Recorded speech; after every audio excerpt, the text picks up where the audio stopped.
Hello dear students, welcome to your मेट एनट्यूटी। Last class में हम लोग बात किए थे यूनिवर्सल ग्रेविटेशनल लॉ की, Newton's law of universal gravitation. तो हम पढ़े थे कि जो हेवनली बॉडीज होते हैं, सारे के सारे हेवनली बॉडीज अट्रैक्टिव फोर्स लगाते हैं। उस फोर्स को हम लोग कहें gravitational force. Heavenly bodies other bodies पर एक फोर्स लगाते हैं, उसे हम कहते हैं यूनिवर्सल ग्रेविटेशनल फोर्स। अब जैसा कि आपको पता है कि जहाँ फोर्स एक्ट करेगा वहाँ पर एक्सेलरेशन भी प्रोड्यूस्ड होगा, ये क्लियर है। जहाँ फोर्स लगेगा वहाँ एक्सेलरेशन प्रोड्यूस्ड होगा, B it zero, magnitude zero हो सकता है, बट एक्सेलरेशन लगेगा, एक्सेलरेशन प्रोड्यूस होगा। तो अब इसी पर से रिलेटेड कंसेप्ट आ रहा है कि यदि कोई हेवनली बॉडी ग्रेविटेशनल फोर्स लगा रहा है तो वो जो एक्सेलरेशन बनाएगा, प्रोड्यूस करेगा, उसे क्या कहेंगे? तो उसे हम कहेंगे ग्रेविटेशनल एक्सेलरेशन। तो ग्रेविटेशनल एक्सेलरेशन का एक डिफिनेशन आ गया, acceleration produced by heavenly body due to their gravitational force is gravitational acceleration. क्या कहेंगे? Acceleration produced by body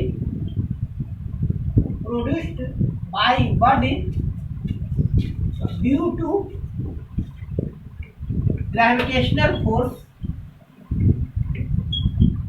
acting on them। gravitational force acting on them।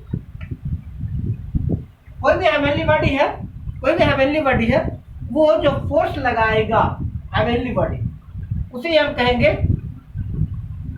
Gravitational acceleration. अब gravitational acceleration के लिए तो हम पहले इसको इंडिकेट करते हैं।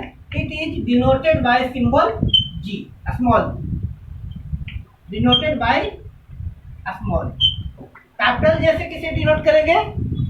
Universal gravitational constant, capital G universal gravitational constant, जिसका वैल्यू क्या है? 6.67 इंटू 10⁻²4। तो कैपिटल जी डिनोट करेगा यूनिवर्सल ग्रेविटेशनल कांस्टेंट की, और स्मॉल जी से हम डिनोट करते हैं ग्रेविटेशनल एक्सेलरेशन। अब ग्रेविटेशनल एक्सेलरेशन तो समझ में आ गया कि जो कोई भी हेवनली बॉडी के ग्रेविटेशनल फोर्स के कारण जो एक्सेलरेशन प्रोड्यूस होगा, हेवनली बॉडी के ग्रेविटेशनल फोर्स के कारण जो एक्सेलरेशन प्रोड्यूस होगा वो ग्रेविटेशनल एक्सेलरेशन। अब इसके लिए हम एक्सप्रेशन ऑब्टेन करेंगे, एक्सप्रेशन फॉर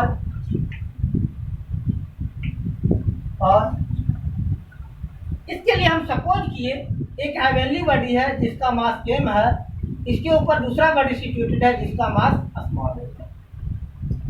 अब एक चीज और जान लीजिएगा कि ग्रेविटेशनल फोर्स ये सेंट्रल फोर्स है, यानी ये दो सेंटर, बॉडी के दो सेंटर के बीच, हेवनली बॉडी के सेंटर के बीच लगने वाला फोर्स है।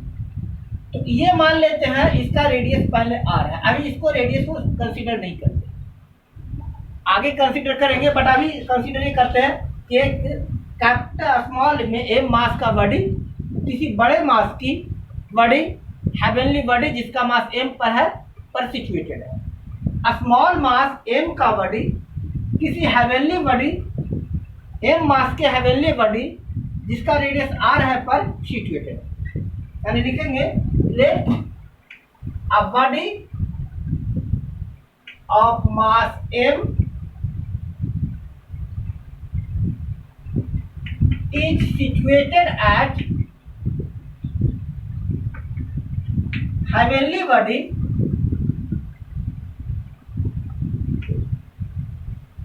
of mass capital M and radius r।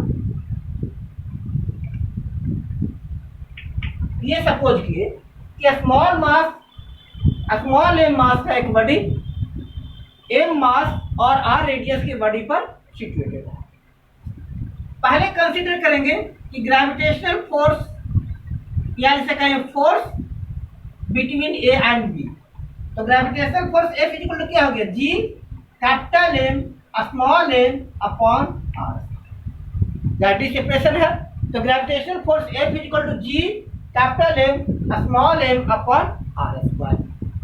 अब हम फिजिक्स के दूसरे लॉ से पढ़ेंगे, तो F इज इक्वल टू क्या होता है, m g, m F is equal to m g, g means acceleration, ऐसे होता है F is equal to m a, F is equal to m a, ठीक है, जहाँ A इज एक्सेलरेशन, यहाँ पर एक्सेलरेशन कौन सा एक्सेलरेशन कार्य कर रहा है, ग्रेविटेशनल, इसलिए हम लिखे F is equal to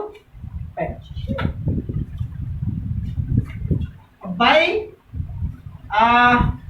first and second, first and second, या कहिए फर्स्ट एंड सेकंड से डिवाइड करेंगे इसको, फर्स्ट डिवाइडेड सेकंड, तो क्या हो गया, या first and second, sorry first and second से,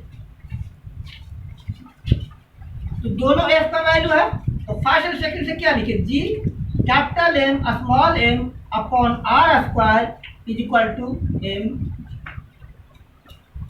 जी capital M small m upon r square is equal to m, left side equal है तो राइट साइड भी इक्वल हो जाएगा, और g is equal to G capital M small m upon r square m, multiplication का opposite division, m to m cancel, तो क्या हो गया, g is equal to G M upon G M upon, तो ये हमारा एक्सप्रेशन हो गया फॉर ग्रेविटेशनल एक्सेलरेशन, क्या, small g is equal to G M upon r square, जहाँ m क्या है, mass of heavenly body, heavenly body जिसका आपको ग्रेविटेशनल एक्सेलरेशन निकालना है, और r क्या है, radius of heavenly body,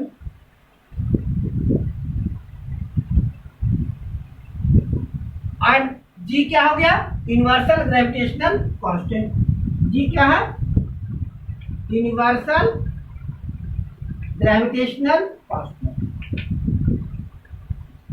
universal gravitational constant, ठीक है, और g हो गया ग्रेविटेशनल एक्सेलरेशन।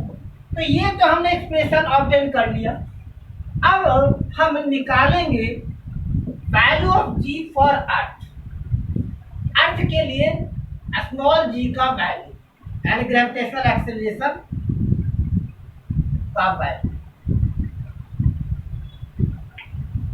स्मॉल अर्थ के लिए स्मॉल g का वैल्यू हम डायरेक्ट भी निकाल सकते हैं या इनडायरेक्ट भी कर सकते हैं, क्या कि let us suppose a body of mass m is situated on the earth, और डायरेक्ट जब हमें आ गया तो सीधा आएंगे g E, acceleration due to gravity of earth, g E is equal to G M E upon R E square, g E is equal to M E upon R E square, g acceleration due to gravity of the earth, M E mass of the earth, M E भी मत समझ लीजिएगा इसको, mass of the earth, R E radius of the अर्थ का square, और जैसा कि आपको पता है मास ऑफ अर्थ कितना होता है, बोलिए, mass of earth is 6 multiplied 10 to power 24, ये अर्थ का मास है, mass of the earth 6 into 10 to power 24 की। अब ये कैसे निकला है, तो उसका डेंसिटी से निकला है, डेंसिटी और वॉल्यूम कंपेयर करके निकाला गया। रेडियस ऑफ अर्थ ये है 6400 किलोमीटर, अब चूंकि हम मीटर में एक्सप्रेस करते हैं इसीलिए इसे हम कहेंगे 6.4 इंटू 10 टू पावर रेडियस, और g का वैल्यू कितना होता है, capital G 6.67 into 10 to power 24 -24, ठीक है। अब यहां से हम वैल्यू कैलकुलेट करें, ओ सॉरी 10 टू पावर -11, अब निकालिए क्या था formula, g is equal to, यहाँ वैल्यू पुट कर दीजिए, g 6.6 ले लीजिए, 10 to power -11, mass of the earth 6 into 10 to power 24 upon कितना 6.4 इंटू 10 टू पावर 6 स्क्वायर। चलिए आगे सिंप्लीफाई करें इसे, that is 6.6 into 6 upon 6.4 into 6.4, 10 to the power minus 11 plus 24 minus 6 two जा 1, दैट इज पॉइंट से point cancel, और आप ये भी कैंसिल कर सकते हैं, 3 टू जा 6, 32, 33, 16 यानी 99 अपॉन 64 जा 64 और 16 जा 96, 102.4 into 10 to the power 24 minus 23, 99 upon 102.4 into कितना 10 आ गया 990 अपॉन 102.4। इसको अगर अब आप इसको डिवाइड कीजिए तो 990 102.94 102.4, तो पॉइंट हट गया 0, तो 9 टाइम्स और 9 4 जा 36, 9 2 जा 18, 18 और 1 83 21 9 4 8 6, फिर एक 0 आ गया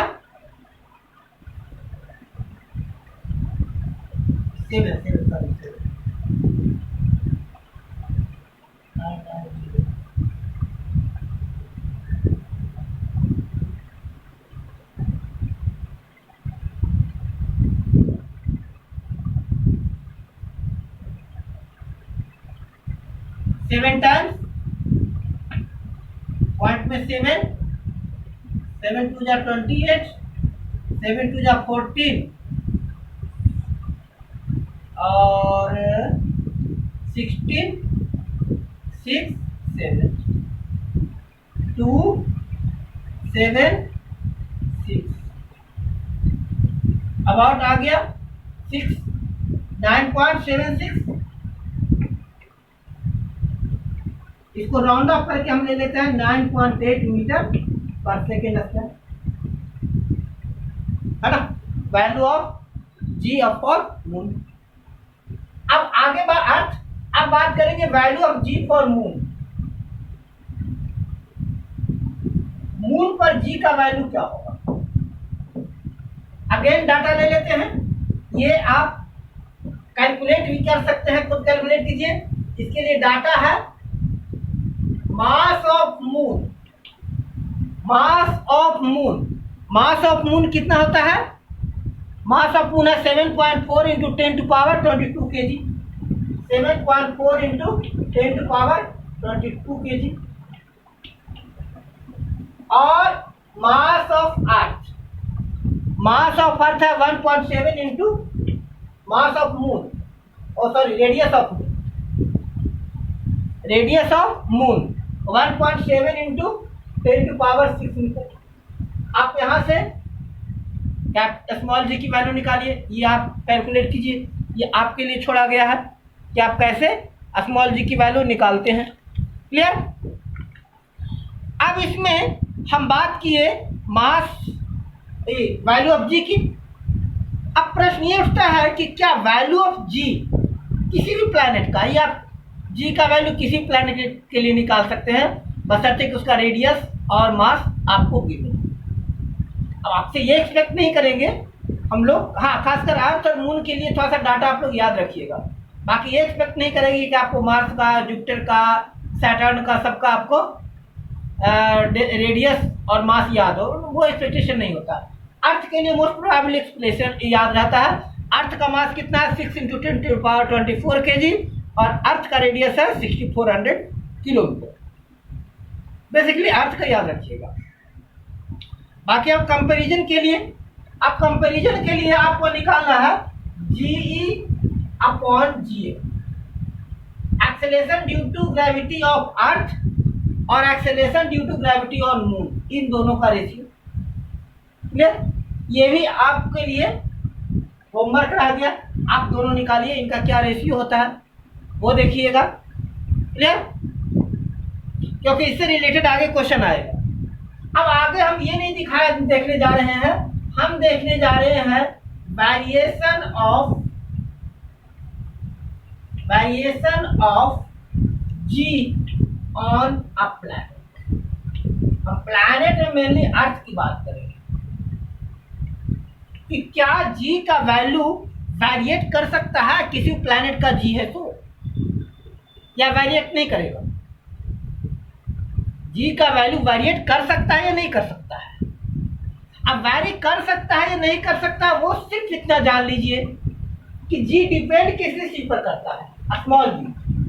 यूनिवर्सल ग्रेविटेशनल कांस्टेंट, ये तो फिक्स है, कांस्टेंट है, इसका वैल्यू वेरी नहीं करेगा। फिर क्या है, मास और रेडियस। अब ये तो किसी भी प्लैनेट के लिए, एक किसी विशेष प्लैनेट के लिए। अब प्लैनेट का मास हम स्टडी नहीं करेंगे कि भाई डिपेंड करेगा, वैरी करेगा नहीं करेगा, चेंजेबल है। हम ये नहीं मानकर चलेंगे कि किसी भी प्लैनेट है उसका भी मास चेंजेबल है। तो हम कहेंगे मेनली ये डिपेंड करता है रेडियस पर। अब रेडियस मीन्स हाइट और डेप्थ।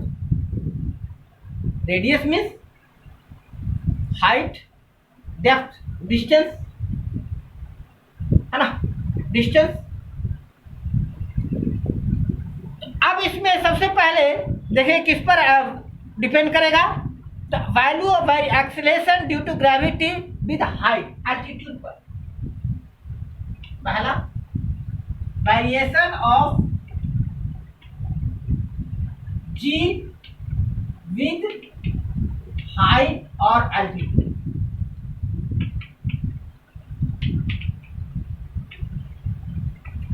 हाइट के साथ ही वैरी कैसे करेगा, ठीक है। तो अब हाइट जब बढ़ रहा, मान लीजिए अभी तक ये कोई बॉडी है, इसका रेडियस r, ठीक है। अब दूसरी बॉडी यहाँ पर है, अब ये हाइट मान लीजिए कई एल्टीट्यूड है, ये यहाँ पर। अब यहाँ पर g का वैल्यू क्या होगा, ये रेडियस है, इसे हाइट पर है कोई बॉडी, तो यहाँ पर g का वैल्यू क्या होगा, क्या g का वैल्यू वैरी करेगा या नहीं करेगा, कैसे वैरी करेगा। अब इससे रिलेटेड क्वेश्चन आपसे आ जाते हैं। तो सिंपल सा कीजिए, small g is equal to क्या था, g E is equal to G M E upon R E S का, आर रेडियस है। सो जी ई डैश किसी स्पेसिफिक हाइट पर, तो मास तो चेंज नहीं हुआ है, रेडियस के जगह पर क्या हो गया, हाइट बढ़ गया, आर ई प्लस एच का square, are E plus H का स्क्वायर। अब इसको डिवाइड करेंगे, यहां से ले ले, ठीक है, आर ई प्लस एच का स्क्वायर। अब इसको आर ई से डिवाइड कर देते, तो G E dash equal to क्या हो गया, जी क्या हो गया, R E plus H upon R E का स्क्वायर। क्लियर। अब इसको आप सिंप्लीफाई करें तो G E dash is equal to हो गया G M E upon R E square, common ले लीजिए, आर ई स्क्वायर कॉमन लिए, जहां तक बच गया 1, हाँ 1 plus O R E plus H, sorry R E common लिए तो 1 plus H upon R E का square, G dash equal to G M E upon R E 1 plus H upon R E का whole square. अब ये किसका value है, जी dash का, G का, G E dash is equal to G E क्या, ये तो जी का वैल्यू आ गया, यहां हो गया 1 plus H upon R E का square, H upon R E का स्क्वायर। अब इसको सिंप्लीफाई करें तो क्या हो गया, G E dash is equal to G E 1 plus 2h upon R E plus H square upon R E का स्क्वायर। अब H square upon R E square बहुत ही छोटा हो जाएगा, क्योंकि हाइट की तुलना, हाइट रेडियस की तुलना में बहुत छोटा है, ये मानकर चलिए। वैसे हमारा एक ये भी कैलकुलेशन आ गया, जी H 1 upon H plus are E का होल स्क्वायर। अगर हाइट कम है, बहुत छोटा है, तब तो उसके लिए सीधा फार्मूला है, if H is much smaller than R E, तब क्या होगा, H square upon R E square बहुत छोटा हो जाएगा, और उस कंडीशन में होगा G dash is equal to G upon G 1 minus 2h upon R, 1 minus 2h upon R E, much smaller है तो ये तो वेरिएशन विद हाइट हो गया। आप यही फार्मूला याद रखें, G E dash is equal to G E 1 plus H upon R E का। अब इसे देखिए, रिलेटेड क्वेश्चन क्या आ सकता है, what will be value of g 1600 metre above the ground।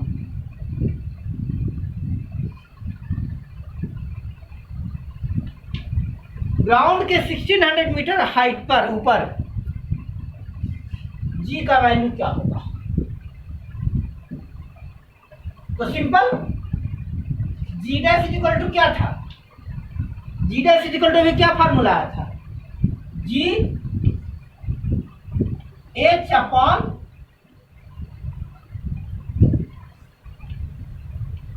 Are E minus D का whole square. Clear, G dash is equal to G 1 plus H upon R E का square, H upon R E का square. अब यहां value put कर दीजिए, जी का value 9.8, 1 plus H height, H दिया हुआ 1600 metre, 1600 upon radius of earth कितना है 6400 किलोमीटर, यानी हो गया 6400 इंटू 1000, इसका होल स्क्वायर 4 जा ये 160 मीटर। अच्छा चलिए, 9.8 1 प्लस 1 अपॉन 4000, 1 अपॉन 4000 कितना हो गया 0.000000.0025 का होल स्क्वायर, दैट इज बहुत ही छोटा हो गया 0.0000 1 2 3 4 5 6 6 to 5 इतना हो जाएगा।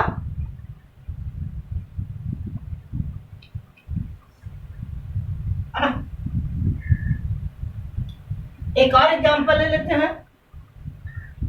हम निकाल देते हैं, हमें दिया हुआ है 16,000 मीटर। तो 16,000 मीटर के लिए क्या हो जाएगा, फार्मूला वही चलेगा, G dash is equal to G 1 plus 16,000 upon 6400 into 1000 whole square. 1000 6400 ये कितना हो गया 400। 1000 से 1000 कैंसिल, तो G dash is equal to G 1 plus 1 upon 400 का square.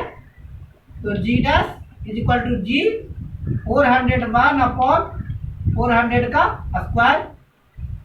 G dash is equal to G 400 का स्क्वायर 1 जी 9.8 लिखिए 1681 अपॉन 1600।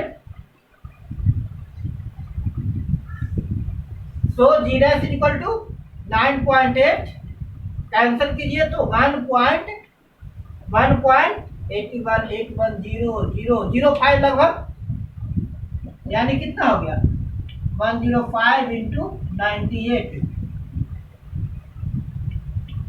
540 840 और 945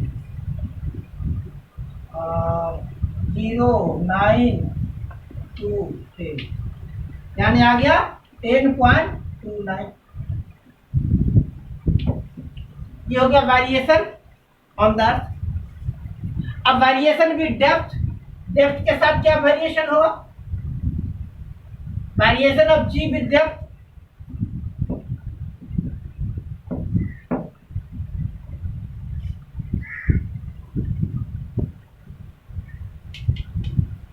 variation of g with depth, यानी अगर अर्थ में होल कर दीजिए नीचे की ओर जाइए, नीचे की ओर जाइए, तब देखिए उसका जी कैसे बढ़ेगा।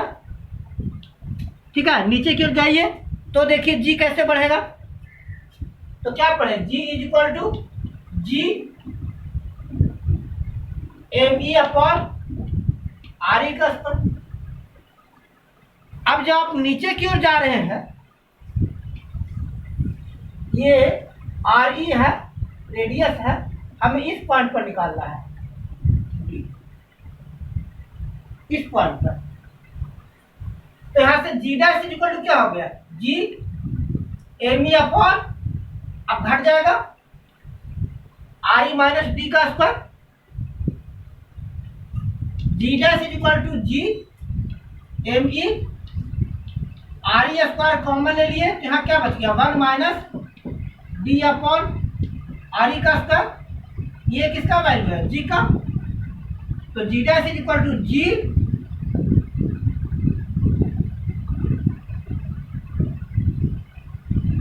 जी dash is equal to G 1 upon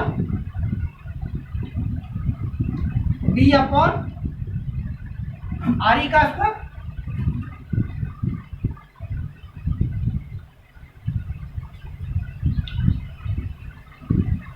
है ना, यानी G dash is equal to क्या हो गया,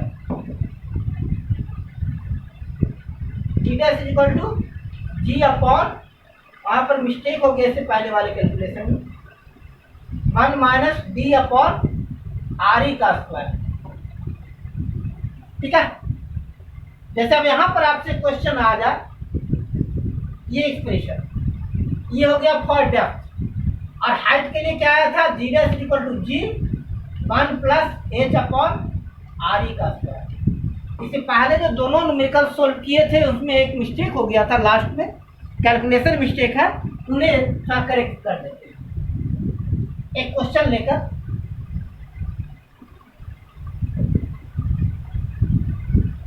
क्वेश्चन है फाइंड वैल्यू ऑफ जी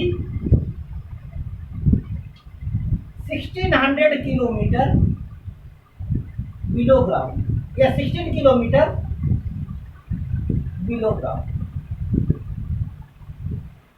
अर्थ के धरती के नीचे 16 किलोमीटर की गहराई पर कितना जी होगा। और इसी का second part, find value of g 16 kilometre above the ground.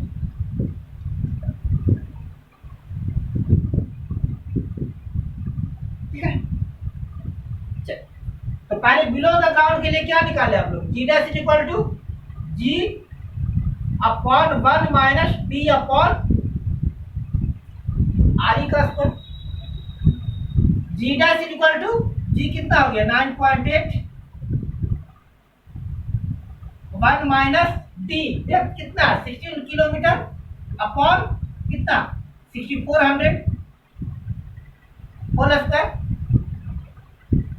16 4 जा, सो g dash is equal to हो गया 9.8 अपॉन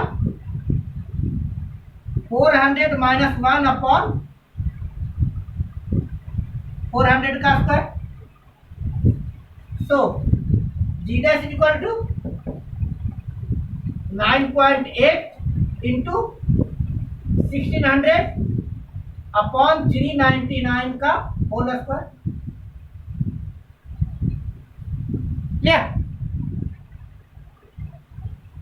अब यहां से आप सिंप्लीफाई करके निकाल लीजिए, या आप ऐसे भी कर सकते हैं, जी डैश इज इक्वल टू जी 9.8 तो हो गया 399 अपॉन 400 का स्क्वायर, तो हो गया कितना 3.99 अपॉन 4, तो 3.99 अपॉन 4, तो 0.999 का होल स्क्वायर।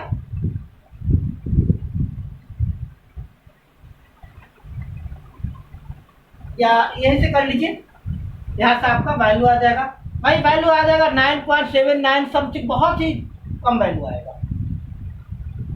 अब अगर दिया हुआ है 1600 kilometre above the ground, above the ground के लिए है 16 किलोमीटर अबव द ग्राउंड।